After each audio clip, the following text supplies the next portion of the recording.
విష్ణు పురాణము. గురువుగారు మైత్రేయ మహర్షికి విష్ణు పురాణాన్ని ఇంకా ఇలా వివరిస్తున్నారు. బ్రాహ్మణ, క్షత్రియ, వైశ్య, శూద్రులు ఈ 4 కులాల వారు బ్రహ్మ అవయవాల నుంచి పుట్టినవారే కనుక యజ్ఞాలు చేయడానికి అర్హులే. యజ్ఞాల వల్ల దేవతలకు సంతృప్తి కలుగుతుంది. ఆ దేవతల ఆనందం ప్రజాభివృద్ధికి మూలం కాబట్టి యజ్ఞాలు కళ్యాణ కర్మలుగా గ్రహించాలి.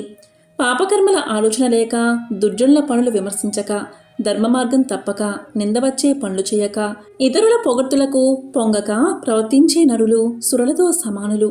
తాము చేసిన దానముల ఫలంగా మోక్షాన్ని మానవులు పొందుతారు. శ్రద్ధగా ఆచరణ పాటిస్తూ ఎవరినీ బాధించక, తాము ఎలాంటి బాధలు పొందక నిర్మల మనస్కులై విష్ణుభక్తి పరాయణులుగా జీవించేవారు. బ్రహ్మ ప్రత్యేకించి సృష్టించిన వారిని గ్రహించాలి. తామస గుణంతో లోభమోహాలకు లొంగి పుణ్యక్రియలు ఆలోచన లేక, రోగాలకు చిక్కి పాప పుణ్యాలతో నలుగుతూ పామరులుగా ఉండేవారుగా బ్రహ్మ కొందరిని సృష్టిస్తారు. కొందరు పుణ్యాత్ములు, కొందరు పాపకర్ములు, కొందరు పాలకులు, కొందరు సేవకులు, కొందరు మాననీయులు, కొందరు సంపన్నులు, కొందరు దరిద్రులు బ్రహ్మ సృష్టిలో ఉంటారు. పరస్పరం ధనాకాంక్షతో పోరాడేవారికి తగిన చతురంగ బలాలు, పురాలు, వాహనాలు బ్రహ్మ సృష్టి విశేషంగా తెలుసుకో. మానవుల జీవనానికి ధాన్యం, పప్పు దినుసులు, గోమహిషులు, నివాసాలు, ఫలవృక్షాలు, తిలలు, పెసలు మొదలైన పదార్థాలు బ్రహ్మ సృష్టించినవే. ఇలా సృష్టించిన పెంపులేక సృష్టి ఉండడం చూసి బ్రహ్మ తనతో సమానులైన ప్రజాప్రతులను సృష్టించి లోకమును ప్రజా సమృద్ధితో చెయ్యాలని సంకల్పించి నవబ్రహ్మలను మానసిక సృష్టిగా రూపొందించాడు. వారే భృగువు, పులస్త్యుడు, పులహువు, క్రతువు, అంగీరసుడు, మరీచి, దక్షుడు, అత్రి, వశిష్ఠుడు. ఖ్యాతి, భూతి, సంభూతి, క్షమ, ప్రీతి, సన్నపి, ఊర్జ, అనసూయ, అరుంధతి అనే కన్యకలను సృష్టించి ఆ నవబ్రాహ్మలకు సక్రమంగా భార్యలను చేశాడు. అలాగే సనకాది యోగులను మానవ సృష్టిగా సృష్టించాడు. వారు సంసార విముఖులై బ్రహ్మ విద్యా పారంగతులై తపశ్చర్యకి జీవితాలు అంకితం చేసిన మహాత్ములు అయ్యారు.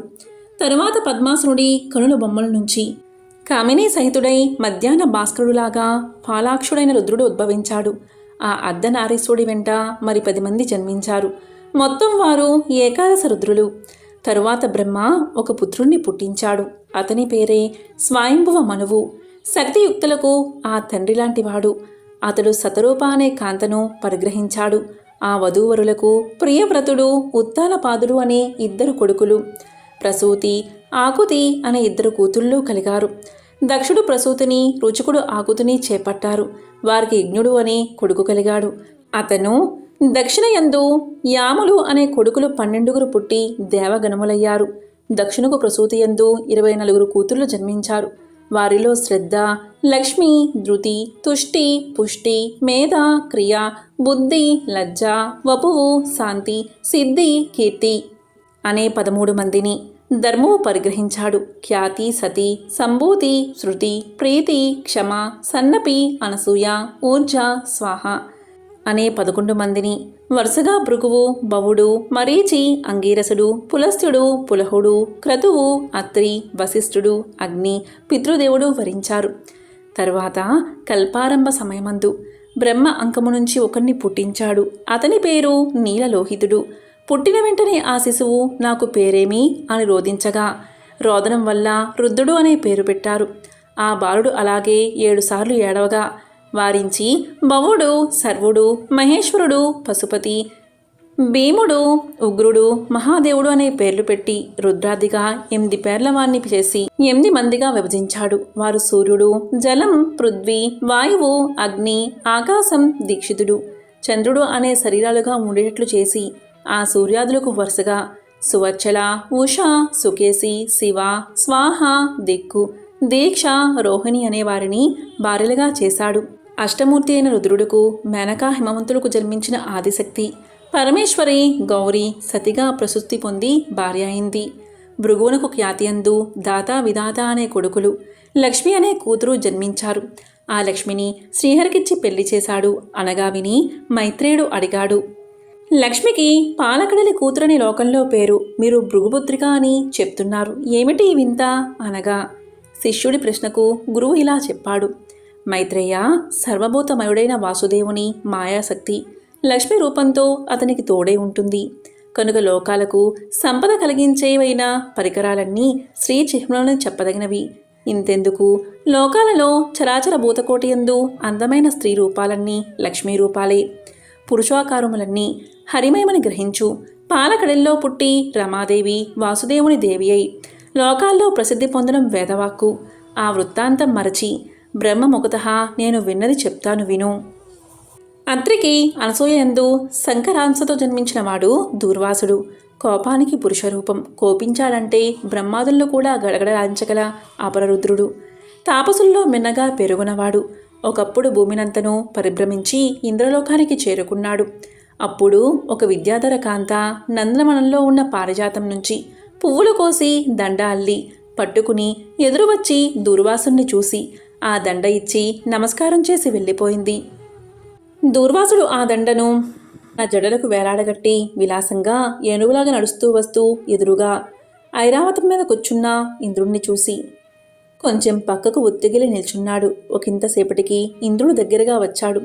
వెంటనే దూర్వాసుడు తన జడల్లో ఉన్న పూదండను తీసి ఇంద్రుడికి అందించి దీవించాడు.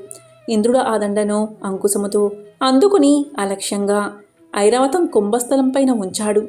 ఆ పూదండ పరిమళానికి గండు తుమ్మెదల రొద చేస్తూ దాని మీద వాలగా ఐరావతం బెదిరి ఆ పుష్పమాలికను తొండంతో కింద పడేసి కాళ్ళతో తొక్కి రేకులు ఊడగొట్టి నలిపి విసిరేసింది. ఇటు అటు ఉన్నవారు ఇంద్రుడు ఏనుగు చేసిన పనికి చప్పట్లు చరుస్తూ పగపగ నవ్వసాగారు. దుర్వాసుడు ఆ వికారపు పని చూసి నిప్పులు రువ్వే కళ్ళతో ఔరా ఇంద్ర, అమరాధిపతివని ఆదరించి మనన్నగా పూదండ ఇస్తే రాజ్యాధికార మదంతో ఇలాంటి దుర్వినీతి పని చేస్తావా? నీ సిరి సంపద సముద్రంలో కలియుగాక అని శపించి వేడి నిట్టూర్పులు విడుస్తూ వడివడిగా అడుగులు వేస్తూ వెళ్ళిపోయాడు. వెంటనే ఇంద్రుడు ఏనుగు మించి దిగి పరిగెత్తుకుపోయి దూర్వాసుడి పాదాలకు సాష్టాంగ నమస్కారం చేసి లేచి చేతులు జోడించి మహామునీంద్ర, క్షమించు, నా తెలివి తక్కువతనం క్షమించు, అనుగ్రహించు అని ఎంతో బాధగా ప్రార్థించాడు. ఇక దూర్వాసుడు నెయ్యి పోసిన అగ్గిలాగా మరింత ఉడుకెత్తి దురాత్మ, మర్యాద మననా లేక నన్ను అవమానిస్తావా? ముజ్జగాల దొరతనం అంత మెంతెక్కించిందా? అలా చేసిన అవమానం చాలక ఇంకా ఏదో అని నన్ను వల్లో వేసుకోవాలని చూస్తున్నావా? నోరు మూసుకుని పోతివా సరే, లేదా నీ పేరు ఊరు లేకుండా శపిస్తాను చూడు. ఆనాడు దొంగవేషం వేసి అహల్యను అవమానించి గౌతమునిచే దయతలచి బతికి వచ్చావు. నేను గౌతముణ్ణి కాను. నా కోపానికి అగ్ని కూడా బూడిదవుతాడు. అత్రి మహాముని కొడుకును తెలుసునా? పో. నువ్వు ఇంకా ఏమైనా అన్నావో నీ బతుకు నడివీడి మెతుకవుతుంది. భరించరాని అవమానం చేశావు, పోరా అని వడవడిగా పరిగినట్లు వెళ్ళిపోయాడు. చేసేది లేక ఇంద్రుడు వెనుదిరిగి వచ్చి కందిపోయిన హృదయంతో కుందుతూ ఐరావతం ఎక్కి దారగా కన్నీరు కారే కళ్ళతో భవనానికి వెళ్ళాడు. అంతే, అమరావతిలో ఒకటే కలకలం. ఏమిటా అని బిక్క మొహంతో భవనం నుంచి వెలుపలకు వచ్చి నిల్చున్నాడు. అప్సరసలు, కల్పవృక్షాలు, కామధేనువు, ఐరావతం, ధనరాశులు ఒకదాని వెంట ఒకటి పెనుగాలికి దొర్లిపోయినట్లు పోయి అదృశ్యమైపోయాయి. ఇంద్రజాలంలాగా అమరావతి సర్వశూన్యం అయిపోయింది.